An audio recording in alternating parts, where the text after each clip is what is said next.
ngerti lah Pak ya, ini awam, saya ini orang Fasilkom nggak ngerti energi. Nah kemudian ini kenapa Pak Edi, apakah regulasi di Indonesia yang menghambat? Pertamina nggak boleh menghambat penjualan listrik karena nanti jualan dia jadi berkurang gitu ya Pak ya. Pikiran saya seperti itu gitu. Ini jangan regulasinya nih. Nah ini mumpung Bapak di MPR RI ya Pak, saya mohon bertanya, kira-kira ke depan MPR RI itu apa nih Pak yang boleh Bapak lakukan supaya transportasi di Indonesia murah, mobil listrik murah gitu ya Pak. Apa betul itu karena regulasi-regulasi gitu kan ya, ada pihak-pihak yang tidak mengizinkan gitu ya. Nah Pak Yuryadi juga Pak, berapa lama lagi nih renewal listrik nih kata Bapak bertahun-tahun, dipercepat gitu loh Pak. Ya Pak, itu dari saya, terima kasih. Assalamualaikum warahmatullahi wabarakatuh.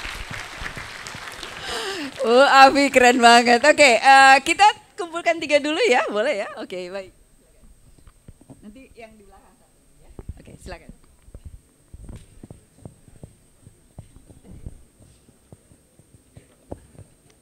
Bismillahirrahmanirrahim. Assalamualaikum warahmatullahi wabarakatuh.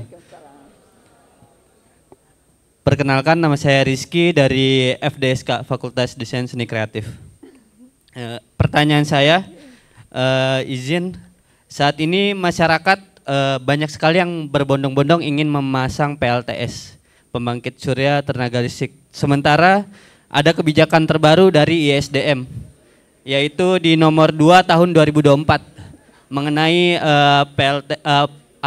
panel surya yang dipersulit dan lain sebagainya. Itu apa langkah ke depan menurut Pak Edi dan sebagai Wakil Ketua MPR RI? Karena menurut saya mungkin pembangkit listrik tenaga surya itu bagus di Indonesia karena jalur khatulistiwanya yang 12 jam matahari dilewati. Dan saya setuju juga dengan Pak Yuryadi mengenai bahan baku kita. Saat ini bahan baku kita masih fokus di batu bara dan juga di penambangan yang merusak iklim dan alam. Menyingkapi hal ini bagaimana? Terima kasih. Wassalamualaikum warahmatullahi wabarakatuh. Waalaikumsalam. Mas Rizky, saya dari tadi nunggu ini FDS Kak, menanyain apaan ya yang jurusan ini. Ternyata oke, panel surya. Ya silakan yang di sana satu, silakan. Assalamualaikum warahmatullahi wabarakatuh. Perkenalkan, nama saya Muhammad Rizaldi, saya dari Fakultas Teknik, Program Studi Teknik Elektro. Pertanyaan saya mungkin terkesan 2, tapi sebenarnya cuma pertanyaan follow up saja. Pertanyaan ini lebih terfokus kepada MPR RI. Dari MPR RI sendiri, apakah pernah untuk mempertimbangkan memberikan klausul di dalam UUD terkait dengan energi baru terbarukan ini, supaya energi baru terbarukan ini lebih menjadi kewajiban konstitusional satu negara gitu. Nah, karena memang sebagai mahasiswa teknik elektro, saya mau pelajari tentang energi baru terbarukan ini, seperti solar panel, seperti battery storage, dan juga sistem smart grid gitu. Cuman memang teknologi-teknologi yang kita punya sekarang untuk diimplementasikan ke kita sehari-hari itu sangat-sangat membutuhkan yang namanya peraturan-peraturan daripada negara. Karena kita tidak seperti kebijakan yang baru-baru ini sempat rame itu, kita nggak boleh pakai PLTS pribadi dengan sistem on grid karena PLN dan lain-lain. Terus juga mungkin saya akan nanya satu lagi, bagaimana MPR ini mendorong terbentuknya regulasi tadi, dukungan politik selain yang sekarang dilakukan, terutama di bidang di sekarang ini yang memang apa-apa sudah digital. Terus juga seperti tadi disampaikan, dengan cara apa MPR RI mendukung dan meningkatkan minat mahasiswa untuk melakukan riset terkait dengan energi baru terbarukan ini. Terutama untuk mendukung suara-suara anak muda untuk membantu Indonesia melakukan transisi energi ke arah energi baru terbarukan. Terima kasih. Wow. Thank you semuanya. Silakan Pak Edi, monggo silakan. Pak Edi dulu ya. Silakan sekaligus nanti tergantung pertanyaan. Baik, terima kasih. Tadi Ibu Punten tadi? Ibu Afi. Ibu Afi, baik. Bu Afi, sepeda motor listrik. Saya punya sepeda motor listrik satu di rumah. Ya, saya hampir terjatuh menggunakan sepeda motor listrik itu karena begitu digas kencang sekali larinya. Karena ringan, sama dengan mobil listrik. Karena itu menggunakan baterai, jadi semua material digunakan itu relatif ringan. Itu adalah salah satu. Ya memang gesit ya kelihatannya ya. Tapi kalau kita nggak gampang handlingnya, ya itu juga akan berbahaya bagi kita. Tetapi kenapa tidak menjadi primadona khususnya di kalangan pengguna sepeda motor listrik? Satu, ekosistemnya masih belum terbangun secara utuh. Ya, banyak mengatakan bahwa nanti kalau saya nge-charge gimana dong? Di mana saya bisa men-charge-nya? Sekali masa saya nanti harus berhenti setengah jam, 1 jam menunggu sampai itu berjalan full di charge baru saya bisa berangkat lagi untuk melakukan kegiatan. Apalagi di Indonesia mayoritas sepeda motor itu dipergunakan untuk urusan pekerjaan, ya, mengantar Grab, Gojek dan lain-lain itu banyak digunakan. Dianggap produktivitasnya nanti akan rendah kalau memang ekosistem belum terbangun. Di luar negeri sudah ada interchangeable battery, ya. Jadi kita datang ke misalkan saja ke Indomaretnya, ya, Alfamart, datang tinggal baterai kita bawa. Kita ganti dengan baterai yang sudah tersedia, sudah langsung digunakan. Jadi 5 menit selesai urusannya. Nah ini, itu yang menjadi sulit. Satu juga kenapa di Indonesia saat ini kita melihat pertumbuhan penggunaan EV itu, mobil listrik itu juga mulai meningkat, tajam meningkatnya. Di saat ini ya kita melihat 2 tahun berturut-turut penjualan mobil itu menurun, penjualan sepeda motor di Indonesia menurun, penjualan mobil listrik itu naik. Gitu. Artinya apa? Animo masyarakat untuk membeli mobil listrik tinggi. Kepercayaan masyarakat terhadap mobil listrik itu juga cepat, tingginya. Sehingga kita melihat nanti akan ada pertumbuhan baik. Hanya saja pertanyaannya kan tentu bagaimana nanti kalau saya pergunakan mobil itu baterainya kan tahan cuma 8 tahun. Setelah 8 tahun apa yang terjadi gitu ya? Apa saya harus ganti baterai? Nilai baterai itu 60% dari harga mobil gitu. Nah, jadi memang harus ada insentif pemerintah. Nah, itu yang diberikan untuk pembelian motor listrik ada insentif. Pembelian mobil listrik ada insentif. PPN-nya 0% itu ya. Kita tidak kena ganjil genap misalnya ya. Bisa pajaknya tidak terkena pajak progresif gitu misalnya. Itu salah satu di antara insentifnya diberikan. Tetapi memang banyak juga yang mengatakan jangan beli mobil listrik, jangan beli sepeda motor listrik ya. Karena kalau nanti kamu beli, nanti kamu ikut bertanggung jawab atas limbah baterai yang ada. Gitu, ya. Tetapi jangan khawatir. Ya, namanya mobil listrik itu tuh sesungguhnya software dikasih baterai, dikasih roda jalan itu. Artinya apa? Teknologi itu berkembangannya cepat sekali. Di Korea sekarang namanya baterai mobil itu sudah bisa di-recycle. Hasil recycle itu adalah bisa menghasilkan baterai yang nilai kapasitasnya itu 90% dari kapasitas utama. Bisa dipergunakan untuk 7 tahun lagi. Hanya saja mau diekspor ke Indonesia tidak bisa. Karena baterai recycle di dalam kategori industri kita itu masuk limbah. Sehingga gak bisa kita impor limbah. Kalau itu kategori dirubah, bisa kita pergunakan dan kita bisa beli baterai recycle tersebut. Ekosistem juga menjadi sangat penting. Di Beijing gitu misalnya ya, di Beijing kita mencari SPBU susahnya minta ampun. Yang ada memang SPKLU, ya itu banyak. Tetapi SPBU susah. Kalau di Indonesia semakin banyak penggunaan mobil listrik, kendaraan listrik, tentu charging stationnya juga banyak. Dan rata-rata fast charging stationnya. Jadi kita dari 20 sampai 80% itu 3,5 menit saja nge-charge-nya. Jadi itu bisa sangat cepat. Nah tadi Ibu Afi juga menanyakan, ini Pertamina kalau mungkin nggak rela nih, ya maunya migasnya dibeli. Ibu, sekarang rata-rata semua perusahaan migas di seluruh dunia sudah bertransformasi dari oil and gas company menjadi energy company. Dan portfolio energi terbarukannya juga cukup besar. Pertamina portfolio panas buminya cukup besar. Portfolio untuk energi terbarukan di bidang yang lain-lain, angin ya itu juga sudah mulai dikembangkan. Dan saya kira ke depannya Pertamina juga sudah sadar bahwa kemampuan mereka untuk menghasilkan produksi minyak itu akan tidak ekonomis lagi karena sumur-sumurnya sudah tua. Ya, sehingga kalau kita mau mendongkrak produksi dari sumur tua itu pasti akan mahal, keekonominya tidak akan masuk. Kenapa renewable energy tidak dipercepat? Tadi Ibu Afi menanyakan. Bu, pertama memang masalah pendanaan. Ini ada rencana pemerintah untuk membangun untuk 10 tahun yang akan datang, membangun pembangkit-pembangkit baru. Kurang lebih 70 gigawatt, tepatnya 69,5 gigawatt untuk 10 tahun sampai tahun 2034. Nilai investasinya 133 miliar dolar. Dan harus ada pembangunan untuk transmisi, jaringan transmisi senilai 25 miliar dolar. Jadi 158 miliar dolar untuk itu aja. Kenapa harus begitu? Rata-rata investasi di sumber energi terbarukan itu mahal. Salah satunya adalah masalah cakupan geografis. Kalau kita misalnya di Bekasi butuh pembangkit listrik dari batu bara, ya sudah. Nanti PLN tinggal membangun pembangkit listrik di dekat kota Bekasi, terus kemudian tinggal suplai batu bara, langsung menghasilkan energi. Tetapi sumber energi terbarukan yang ada itu tersebar di seluruh Indonesia. Dan adanya di daerah-daerah yang terpencil. Infrastrukturnya belum terbangun, jalan belum ada, perumahan belum ada. Sehingga harus investasi dulu di infrastruktur.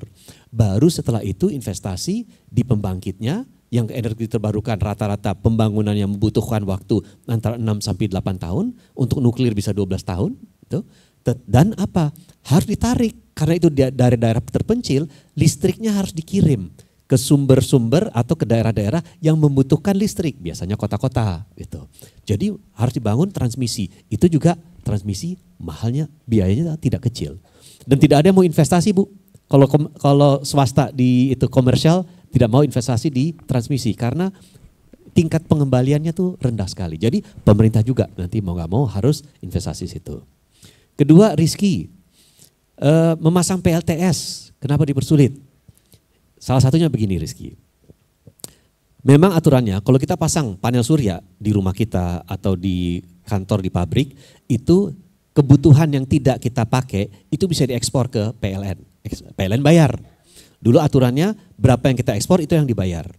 Nah kemudian PLN revisi lagi, yang kita bayar hanya 60% aja gitu loh. Sekarang sama sekali tidak ada gitu ya. Bahkan tadi Rizky bilang terkesan dipersulit. Mungkin tidak dipersulit tetapi memang tidak terlalu ditanggapi secara proaktif oleh PLN. Karena begini, hari ini PLN kelebihan kapasitas listrik kurang lebih 3,5 gigawatt hari ini. Ya, untuk per 1 gigawatt kelebihan listrik itu PLN harus membayar. Ya, karena kontraknya namanya take or pay. Jadi kalau dipergunakan listriknya atau tidak, PLN tetap harus membayar kepada pembangkit. 1 gigawatt itu 3 triliun rupiah per tahun. 3,5 gigawatt kurang lebih membayar 10 triliun untuk listrik yang mereka nggak pergunakan. Gitu. Apalagi kalau semua orang pasang panel surya, semakin banyak listrik yang kemudian tidak dipergunakan. Orang nggak mau pakai listrik PLN. Bahkan PLN harus kemudian membeli dari mereka, dari rumah tangga. Nah artinya apa? Semakin banyak listrik yang tidak terserap. Gitu. Memang PLTS itu di Indonesia potensinya besar sekali. Yang paling besar di mana? Di NTT. Itu. Karena NTT curah mataharinya tinggi sekali, banyak lahan-lahan tidak produktif yang bisa digunakan. Karena memang untuk membangun panel surya itu dibutuhkan kurang lebih 1 hektar untuk 1 megawatt. Ya. Jadi kebutuhan itu besar sekali. Nah makanya sekarang untuk pembebasan lahan agar tidak mahal sudah mulai dibangun PLT surya itu di atas waduk. Ya karena tidak perlu membebaskan lahan. Cirata sudah ada, nanti ada beberapa waduk lagi juga akan dibangun di situ. Nah permasalahannya tadi yang sampaikan oleh Bapak Yuryadi bahwa banyak di antara mereka itu yang memang tidak bisa digunakan 24 jam, hanya bisa 4-5 jam gitu ya. Setelah itu mulai turun curah mataharinya, otomatis harus ada penggantinya. Ya sumber daya pengganti lain masuk yang saat ini masih ya disayangkan dari sumber energi batu bara gitu. Nah jadi itu kecuali kalau dipasang baterai, ya panel surya pasang baterai, tapi jadinya mahal gitu. Nah ini, tetapi surya itu banyak yang mau beli dengan harga tinggi. Bayangkan aja, Singapura membeli listrik surya dari kita Dan kita sudah siap dari daerah Batam itu sekitarnya untuk mengekspor ke sana. Mereka bersedia untuk membeli. Tetapi karena Indonesia belum siap, mereka tahu nggak? Mau beli dari Australia. Dari Australia dengan kabel mereka beli. Dari Australia saja mereka mau beli dengan harga yang baik gitu loh. Apalagi dari Indonesia. Jadi Surya prospeknya bagus ke depannya. Ya, itu tetapi masih butuh waktu. Tadi pertanyaan yang dari mahasiswa kita dari Teknik Elektro, kenapa tidak memberikan klausul di dalam Undang-Undang Dasar? Di dalam Undang-Undang Dasar tadi sudah ada Mas Rizal. Jadi di pasal 28H dan pasal 33 butir 4 sudah tercantum. Sehingga sekarang di aturan turunannya, di undang-undangnya, yaitu Undang-Undang Energi Terbarukan. Jadi itu nanti payung hukum kita untuk mempercepat proses transisi energi yang ada. Dukungan politik ya untuk era digital. Yang namanya energi terbarukan ya, itu semuanya berbasis teknologi. Teknologi itu perkembangannya sangat cepat sekarang. Betul-betul cepat sekarang. Jadi saya bisa membayangkan ya ke depannya itu nanti kita akan tetap menggunakan PLTU batubara. Tetap kita gunakan. Mungkin jumlahnya juga tidak kecil, cukup besar. Tetapi teknologi yang namanya sekarang carbon capture storage itu akan kita kembangkan menjadi ekonomis sehingga emisi karbonnya bisa kita tangkap. Bisa kita tangkap terus kemudian kita simpan di dalam bumi Indonesia. Di dalam bumi ada reservoir kosong, ada salin aquifer, itu bisa kemudian disimpan dan itu aman, relatif aman. Nah di Indonesia juga besar sekali untuk storage penyimpanannya untuk itu. Jadi saya percaya ke depannya carbon capture storage hari ini masih mahal, tetapi karena itu teknologi, itu nanti bisa menangkap emisi karbon. Emisi karbon baik itu dari PLTU, baik dari pabrik semen, pabrik baja, pabrik petrokimia, itu bisa ditangkap semua. Itu karena itu adalah emiten-emiten karbon terbesar saat ini. Dan bagaimana minat mahasiswa untuk melakukan riset? Yang paling penting begini, punya kepedulian dulu. Kita punya kepedulian, dari kepedulian baru kita melakukan aksi kita apa. Aksinya itu bisa besar, bisa kecil, tidak jadi masalah. Aksi paling kecil apa? Paling kecil sebelum saya keluar rumah, saya matikan listrik. Saya matikan kipas, saya matikan AC. Itu kepedulian terkecil. Supaya mengurangi ketergantungan atau mengurangi kebutuhan listrik yang sebetulnya tidak perlu dipergunakan. Itu salah satunya. Yang lebih besar tentu kontribusi dalam bentuk apakah itu tulisan, catatan, ide, gagasan, ya. Dan kalau memang itu serius dilaksanakan, saya siap memfasilitasi. Dalam bentuk, ayo kita bikin misalkan saja perlombaan untuk karya tulis, riset, karya tulis atau riset yang dilakukan oleh mahasiswa. Dan ini sudah banyak kita lakukan. Insya Allah nanti bulan November, akhir tahun menjelang akhir tahun ini, kita akan melakukan Indonesian Climate Change Conference yang nanti akan dikerjasamakan antara MPR dengan Emil Salim Institute. Ini adalah salah satu di antara gagasan yang kita akan kedepankan. Nanti akan hasilnya apa? Ada hasil atau resolusi dari konferensi itu yang akan disampaikan dalam bentuk rekomendasi kepada pemerintah. Hari ini adalah kampus ke-25 yang saya kunjungi. Nanti di akhir tahun ini saya akan mengundang seluruh kampus-kampus yang saya kunjungi untuk ikut berkontribusi memberikan resolusi dan rekomendasi kepada pemerintah. Terima kasih.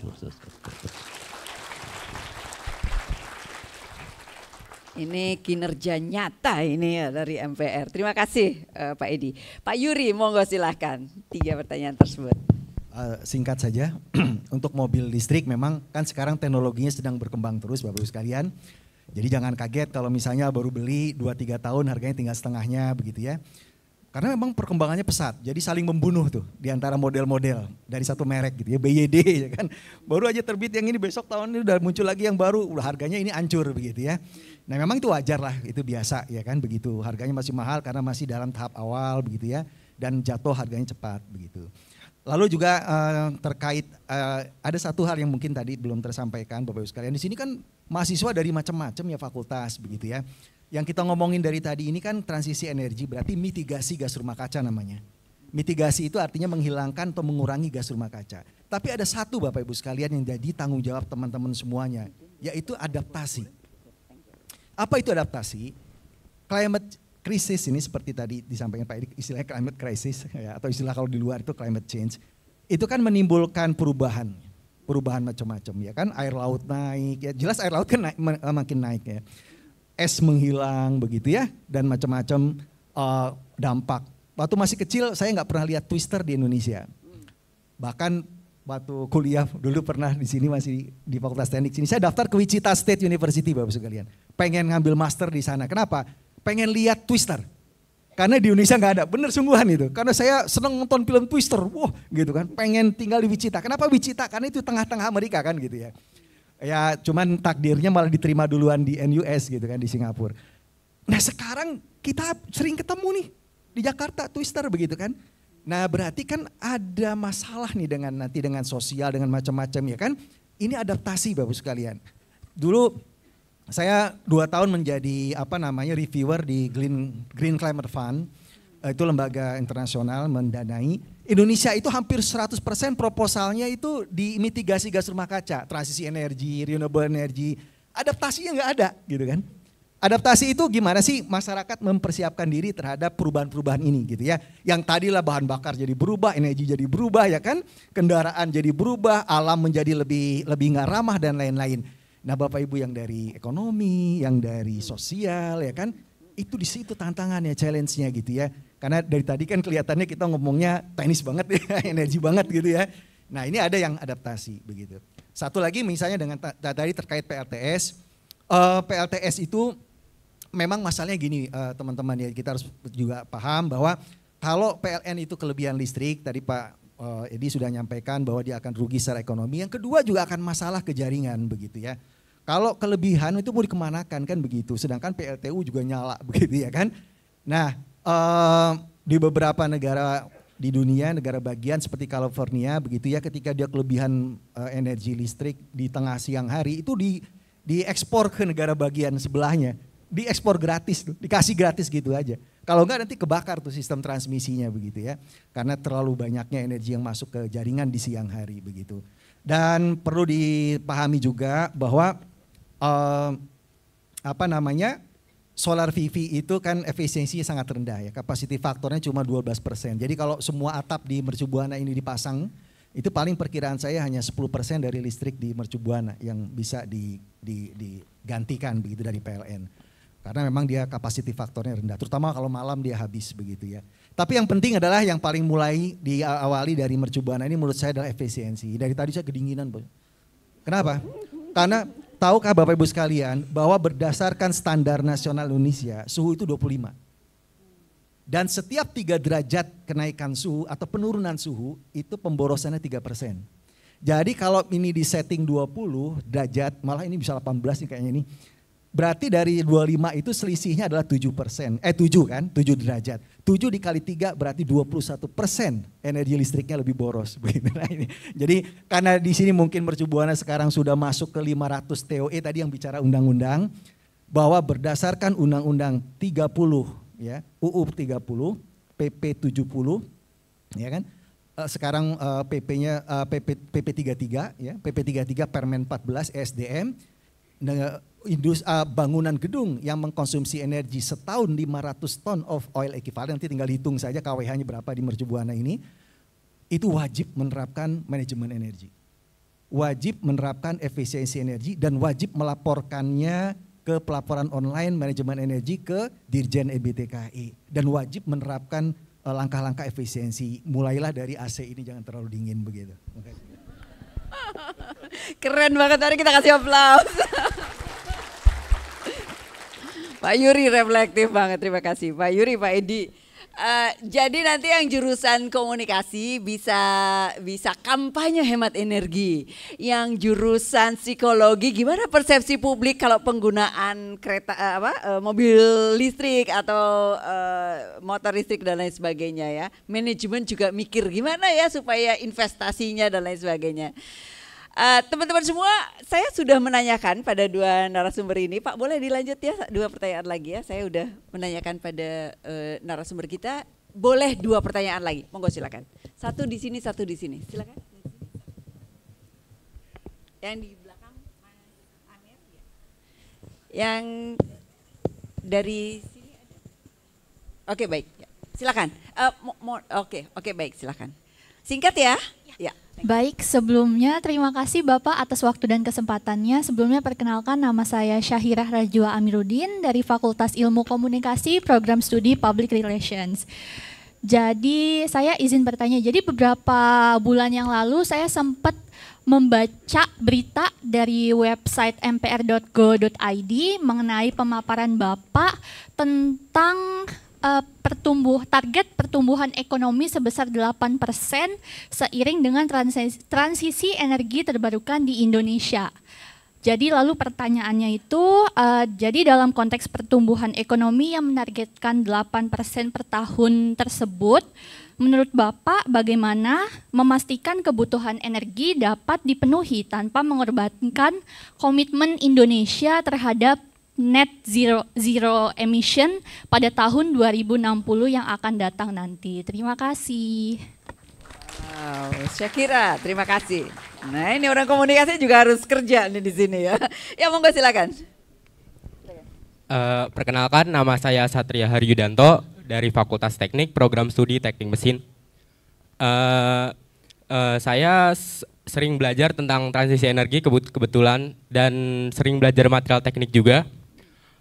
Jadi dari fasilitas tuh sebenarnya enggak semua universitas punya kayak SEM dan TEM, dan setelah saya baca tuh ternyata di jumlah PDB Indonesia tuh dana riset kita hanya 0,2 sampai 0,3%, Pak. Dan idealnya itu adalah 1%. Ideal negara dana risetnya 1% dari PDB. Saya ingin bertanya, apa langkah MPR RI untuk melakukan atau mengepus pemerintah pusat untuk menaikkan dana riset nasional. Dan pertanyaan kedua adalah MPR RI berkomitmen untuk melakukan transisi energi, tapi kenapa masih ada pembangunan PLTU baru di Kalimantan Selatan dan Tengah serta PLTU di Palu? Jadi membuat publik bertanya-tanya kenapa masih dibangun PLTU baru tidak sesuai dengan komitmen pemerintah pusat. Terima kasih. Ini gini nih ya kalau mahasiswa bertanya-tanya nih ya. Pak Edi mohon izin, nanti Pak Edi sekalian menutup, saya akan meminta Pak Yuri, monggo silahkan Pak Yuri dulu. Ya silahkan. Yang nomor satu itu Pak Edi aja yang jawab. Apa namanya? Baik, PLTU itu kan paling gampang ya, bangun 1000 megawatt itu cepat begitu ya, cepat. Tempatnya juga kecil begitu ya, tempatnya kecil. Nah kalau katakanlah Indonesia katanya banyak geothermal, ya kan? Geothermal itu pertama tempatnya jauh, membangunnya juga susah, mahal pula, ya harganya mahal. Sekarang ini PLTU bisa dibangun dengan harga sekitar 1,2 sampai 1,5 juta US dollar per megawatt. Kalau apa namanya hidrogen itu sekitar 5 juta, wah, luar biasa. Kalau geothermal mungkin sekitar 2,5 sampai 3 juta, ya. Nilainya mahal. Ini yang contoh geothermal, nilainya mahal. Yang kedua, berantemnya juga panjang gitu kan. Berantemnya panjang. Kebetulan teman saya ada yang punya PLTU di mana di Medan ya, di Medan. Sampai sekarang itu masih sering diributin masyarakat gitu ya, karena kebocoran gas dan lainnya. Ada yang meninggal juga masyarakat yang kena gasnya kan. Tahu sendiri kalau di lubang digali itu kan macam-macam yang keluar ya, kayak lapindo begitu ya. Jadi memang tantangan ke depan ya. Jadi kita tidak mudah, sehingga di RUPTL, di rencana untuk pengembangan tenaga listrik itu masih ada, PLTU masih ada dibangun. PLTGU masih banyak begitu ya. Dan memang peralihannya kan dari PLTU nanti ke PLTGU dulu ya kan, ke gas. Kenapa ke gas? Karena gas itu setengah dari batu bara emisinya. Ya, tadi lihat angka saya tadi yang ditampilkan, gas itu setengah dari batu bara. Oleh karena itu di Jakarta ini kan gas semua, ada PLTGU Muara Karang, ada PLTGU Tanjung Priuk, ada PLTGU Muara Tawar. Tapi PLTU-nya di Lontar, di Tangerang. Jadi anggapnya bukan Jakarta gitu ya. Nah, jadi memang nggak menutup tidak bisa langsung menutup begitu saja, langsung menyetop PLTU tidak mungkin ya, karena memang kebutuhan energi tinggi. Tadi sudah saya paparkan juga bahwa kebutuhan energi di tahun 2050 kalau berdasarkan empirisnya, berdasarkan data SDM, kita butuh instalasi itu 450 gigawatt itu sekitar hampir 3 kali lipat dari yang sekarang. Gitu. Kenapa? Karena ekonomi kan bertumbuh terus kan, bertumbuh terus. Sedangkan renewable energy juga punya keterbatasan. Mungkin itu kalau jawaban untuk yang teknik mesin ya, karena agak teknis, jadi jawabnya juga teknis juga. Silakan Pak. Terima kasih Pak. Silakan Pak Edi. Sekaligus penutup Pak Edi. Baik, terima kasih. Tadi untuk jawab pertama, 8% pertumbuhan ekonomi. Bagaimana menjamin bahwa 8% itu bisa tercukupi dengan sumber energi terbarukan? Pertama gini, kita di dalam proses legislasi, ya kita buat dulu payung hukum untuk menjalankan sebuah kebijakan. Jadi biar ada aturannya, koridornya jelas.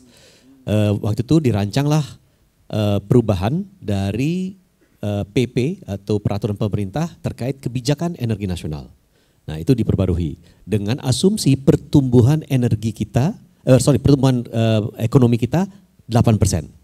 Tadinya 6%, tetapi karena Pak Prabowo sebagai presiden kita kemudian menargetkan 8% pertumbuhan ekonomi, PP kebijakan energi nasional kita rubah. Kebetulan saya ketua panjanya waktu itu. Jadi kita sesuaikan dengan pertumbuhan ekonomi yang ada. Di situ dipastikan bahwa pertumbuhan ekonomi 8% itu didukung oleh pertumbuhan sumber-sumber energi terbarukan 8%.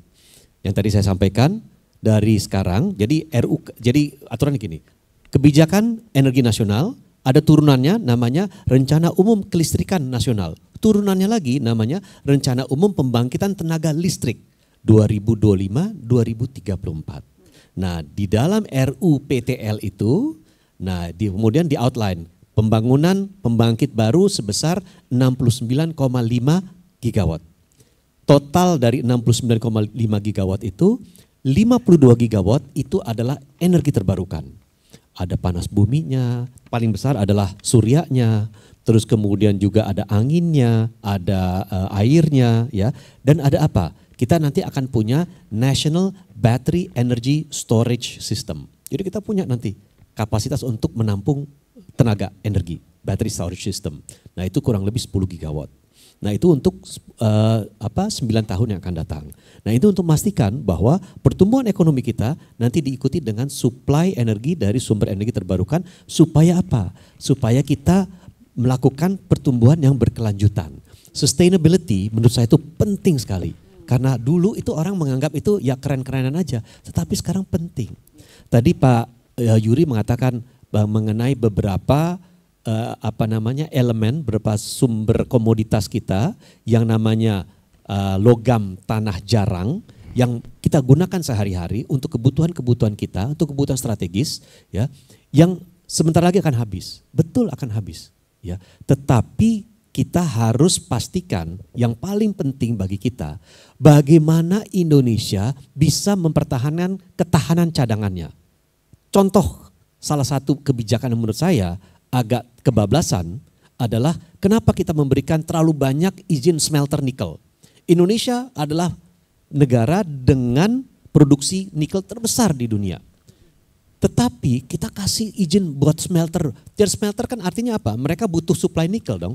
Artinya orang nambang nikel kasih ke smelter, nambang nikel kasih smelter. Lama-lama smelter nikel kita kan habis. Sebelum kita tahu kan kita nikel itu dipergunakan untuk apa? Membuat produksi baterai, ya. Artinya apa? Jangan-jangan 5 tahun, 7 tahun yang akan datang, ketika kita menguasai teknologi membuat baterai, nikelnya sudah habis, gitu. Nah, jadi percuma. Nah, ini harus kita betul-betul masalah ketahanan cadangan itu harus betul-betul diteliti. Kebijakan itu betul-betul harus pas, jangan sampai nanti kebablasan. Nah, terus kemudian tadi mengenai dana riset, memang ya dana riset itu jangankan sekarang, 20 tahun yang lalu ketika saya ini di politik udah cukup lama. Jadi saya mulai di politik itu 2004, saya menjadi wakil ketua kampanyenya ketika Pak Amin Rais maju menjadi capres gitu, dengan Pak Siswono Yudhoyono. Nah di situ itu sudah kita rancang untuk bagaimana meningkatkan dana riset itu ya menjadi angka yang sangat signifikan. Karena bagaimanapun juga riset itu adalah ya investasi saat ini yang akan kita tuai 20 tahun yang akan datang. Ya, tetapi memang sekarang ini problem itu masih menyangkut. Dan saya sudah sampaikan melalui legislator kita agar ditanyakan kepada pemerintah, dimintakan komitmennya.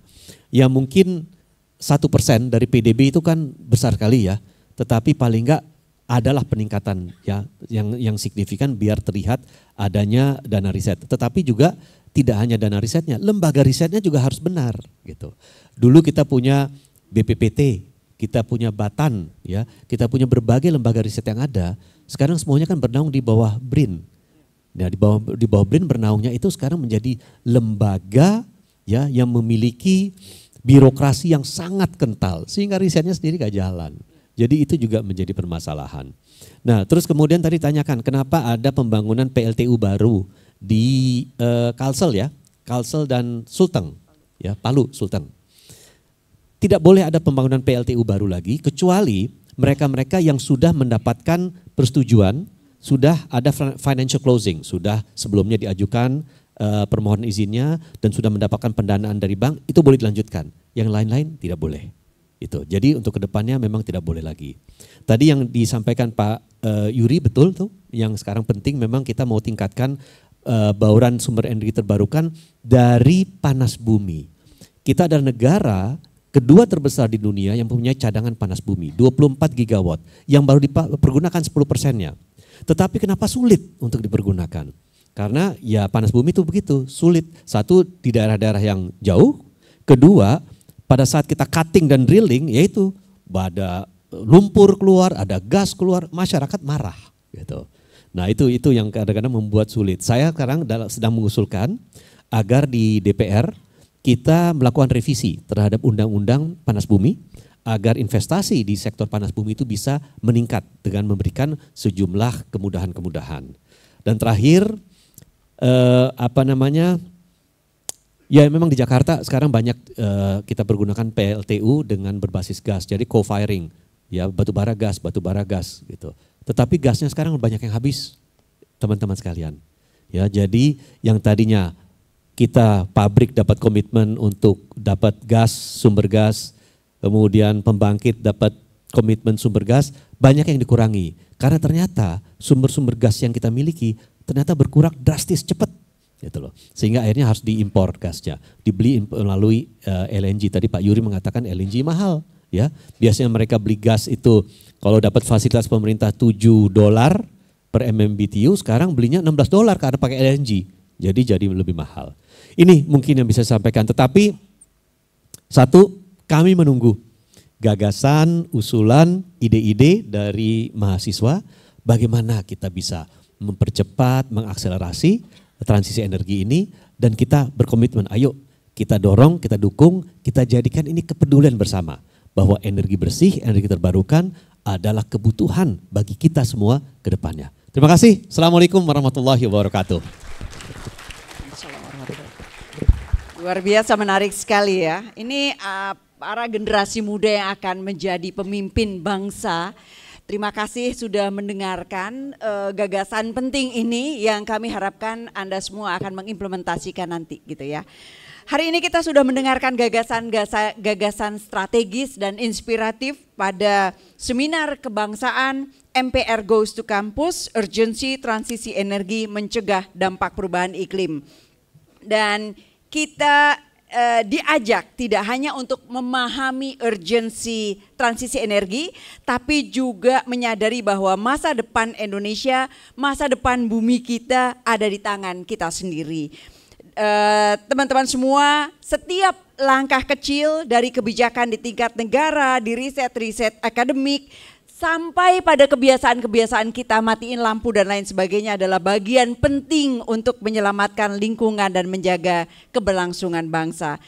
Saya tutup dengan kutipan inspiratif, kita tidak mewarisi bumi ini dari nenek moyang kita, tapi kita meminjamnya dari anak cucu kita.